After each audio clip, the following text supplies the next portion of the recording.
friend of Mladen Janic. He actually showed us several times that he is a great surgeon. He's a very skillful surgeon. I know him from London. Well, first of all, it's a pleasure to be back here. I'm pleased that some of you have stayed. I'm sure a lot of you are exhausted after watching us work so hard in the operating theatre. Mladen has been a very good friend of mine for about 10 years now, and I very much enjoy and value our friendship, and it's a pleasure to look after him when he comes to London, but he's much better at looking after me when I come to Serbia, to Pančevo. And it's nice to see that he's developed this postgraduate centre here in Pančevo to hold functions such as this. So I'm going to talk to you today about fecal incontinence. This is a condition that goes unnoticed. So a lot of mainly women suffer from fecal incontinence, but it is such an embarrassing condition that they're not willing to talk to their friends or their doctors about it.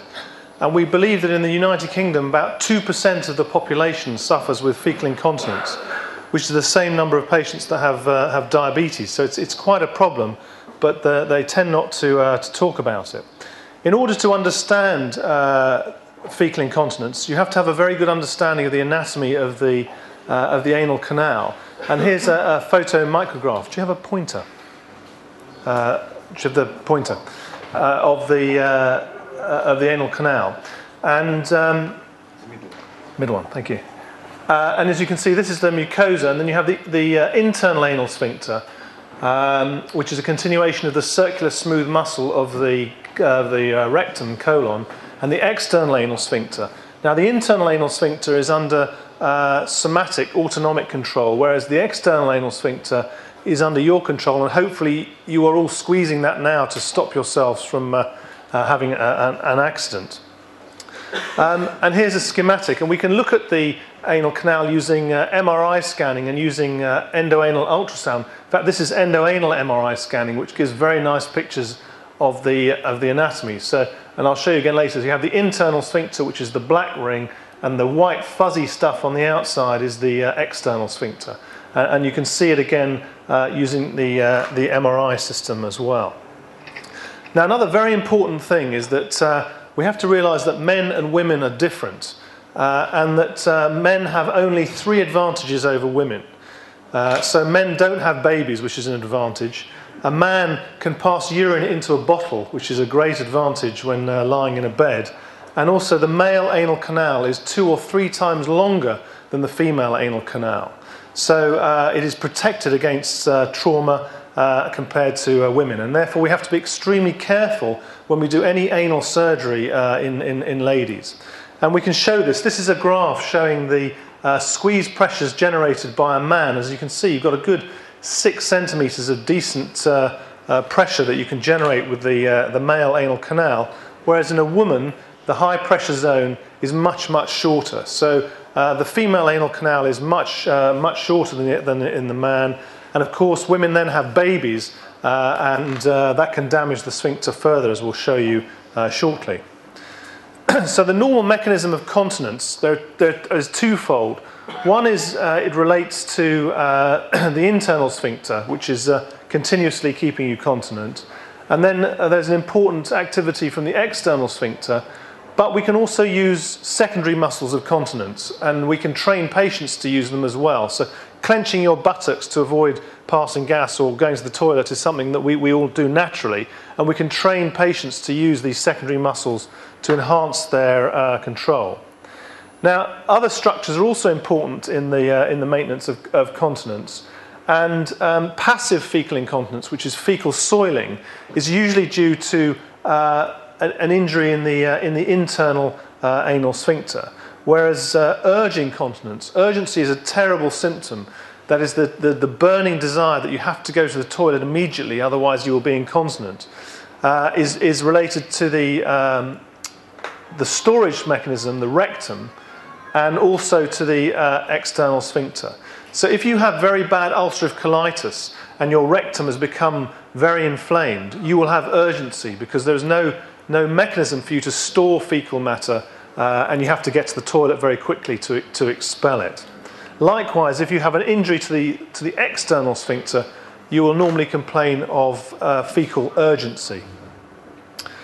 Now, there are three main issues in relation to why people have fecal incontinence. There's disorders of the contents of the colon and the rectum. So if you have very loose stool, it is very difficult to control, and we all know that when we get gastroenteritis, we have to rush to get to the toilet. It's a problem. We also know that if you become impacted with stool, so if you get fecal impaction, you will have overflow diarrhea as well and be unable to control stool. And also, if you're fecally impacted, you will be firing off the reflex that relaxes the sphincters and make the incontinence even worse. And then, as I've mentioned, if you've got difficulties with rectal compliance or rectal inflammation and the storage of feces, you will suffer from incontinence. And finally, there are disorders of the sphincter complex itself, most of which, as you'll see, are obstetric in origin, though occasionally surgeons such as myself will divide the sphincters in order to treat conditions such as anal fissure or anal fistula. Here's data from about 300 patients we've collected so far since I moved to University College Hospital. And as you can see, the main etiology for fecal incontinence is obstetric, followed by surgeon-caused fecal incontinence. But there are other causes as well, which we'll talk about shortly. So how do we manage these patients? Well, as with any disease, you have to take a good history from the patient. That's very important. Examine the patient carefully and then decide what special tests you're going to do. This is our standard answer when we go for our fellowship examination for any disease as to how you assess a patient. And the history can be very difficult. It's difficult to talk to patients about incontinence, about feces and loss of control. And you have to be very specific because to a man, at the end of the day, having marks in his underwear may be completely acceptable, but to a woman losing a tiny bit of gas at a dinner party is unacceptable. So you have to find out what it is that they are complaining of. And it's very important to notice whether this is soiling, urge incontinence, or is it passive incontinence? And has there been any change in the sensation? And of course, you need to take a history to look for obstetric and traumatic potential causes. Now, the world is full of scoring systems. St. Mark's, the Americans, the Italians, they all invented scoring systems for fecal incontinence. And my own view is that these are only of use if you're doing research studies. So in practical situations, the scoring system is of very little use. But if you're recording data for research purposes, then they come in handy as a means of assessing and recording the incontinence. Now, with the examination of the patient, it's very important to have a good eye and look for scars and deformity of the anal canal. And you can examine a patient with your own finger and work out how strong the anal canal is. So when I'm doing a rectal examination, I put a finger in and I talk to the patient, and you can get a feel for their resting tone. And then I ask the patient to squeeze my finger. And when I do that, you have to be very careful because sometimes they try and put their hand and squeeze your finger. You have to squeeze my finger with your back passage, and you get a feel for the strength of the external sphincter and the puborectalis. It's always good to look for any evidence of prolapse, which we'll talk about in a moment. And it's very important to look into the rectum for inflammatory processes which may be present. Now, we can do all sorts of clever measurements on patients as well. And here's a physiology laboratory, and we can measure compliance, we can measure squeeze pressures, we can measure all sorts of things. And again, I would put it to you that these are only of real use for two reasons. Anorectal physiology is useful for a patient who you think is crazy and you want to prove that their sphincters are actually normal, or it's of use if you're doing research on patients with fecal incontinence. But as day-to-day management of patients, I don't believe physiology is a huge amount of use. And here's some examples. We can measure squeeze pressure, resting pressure, and the reflex that when we blow a balloon up in the rectum, you get relaxation of the sphincters. Now, the anatomy of the pelvic floor in fecal incontinence is also very important, and the most useful instrument available, I believe, is the endoanal ultrasound. Evacuation proctography of limited use and mainly in centres doing research. But endoanal ultrasound, if you have it available, is a very simple test that you can train anyone to do, I believe. And the probe is passed into the anal canal and gets beautiful pictures of the structures of the anal canal. So you can see the submucosa, you can see the internal sphincter as I described before, and the external sphincter.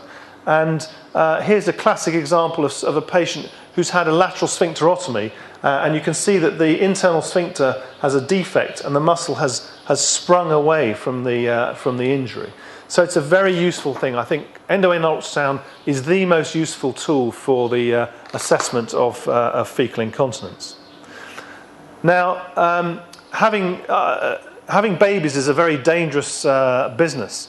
Unfortunately, women have a basic design fault that the ignition is too close to the exhaust.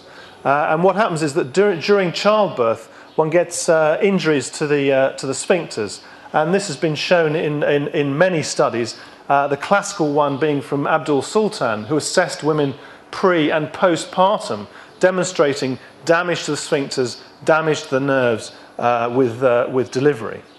And if you look at the anatomy of the pelvis shown simply here, you have your sphincter complex, and you have this fascia between the rectum and the vagina, which we'll talk about more later, called Denonvillier's fascia. And during childbirth, this all gets very stretched, and this is the problem. So as the baby's head comes out of the vagina, you get stretching, compression, and sometimes damage to the pelvic organs. Can you imagine trying to pass something like this through your back passage as a man? I mean, it would cause carnage. And natural childbirth, I know there are many women who have no problem afterwards, but it is a very dangerous business. It's like a hand grenade going off inside the pelvis. And you get several injuries. So you get a tearing of the Denonvillier's fascia, which can lead to rectocele formation, which we'll talk about later. You can get injuries to the sphincter complex leading to incontinence, and you can get ischemic injuries to the rectovaginal septum leading to postpartum rectovaginal fistulation. So a dangerous business. So how do we treat patients who have fecal incontinence? Well, the message is each patient is different, as I've described, and you have to get very good history from the patient. And you have to understand what the patient perceives as being their problem. Then you need to know about the anatomy of the anal sphincter and whether there's been any other damage. And I put it to you that we'll start with simple treatments and avoid complex treatments in the first instance. So how about non-operative, non-surgical treatments for fecal incontinence? This drug here, as I show you, is our mainstay of treatment, Imodium. It's one of the safest drugs known to mankind. I once had a patient who asked me how many tablets he could take, and I said 8. And he misheard me, and he thought I said 80. And he took 80 tablets of Imodium. No issue whatsoever. He just didn't go to the toilet for a few days. It's a very safe medication. We teach our patients to use wet tissues to clean themselves more effectively, and also to use little plugs to try and soak up any discharge or any minor incontinence. And we're very lucky. We have specialist nurses to help patients with incontinence and to give them biofeedback training. Now, as I mentioned before, fecal loading is something that you have to watch out for. And here's an X-ray of a patient with immense fecal loading, and the treatment is to give the patients multiple enemas to clear out the loading, sometimes manual evacuation, and then put them onto laxatives and suppositories to prevent them from having the problem again, and that will treat incontinence from fecal loading. We can also help our patients by utilising the gastrocolic response. You all know that when you have a meal, you feel like going to the toilet. So with our patients, we can tell them when they've eaten, it's quite normal to go to the toilet. We warn them about toilet privacy, and we encourage them to stop training. This is all part of the biofeedback system.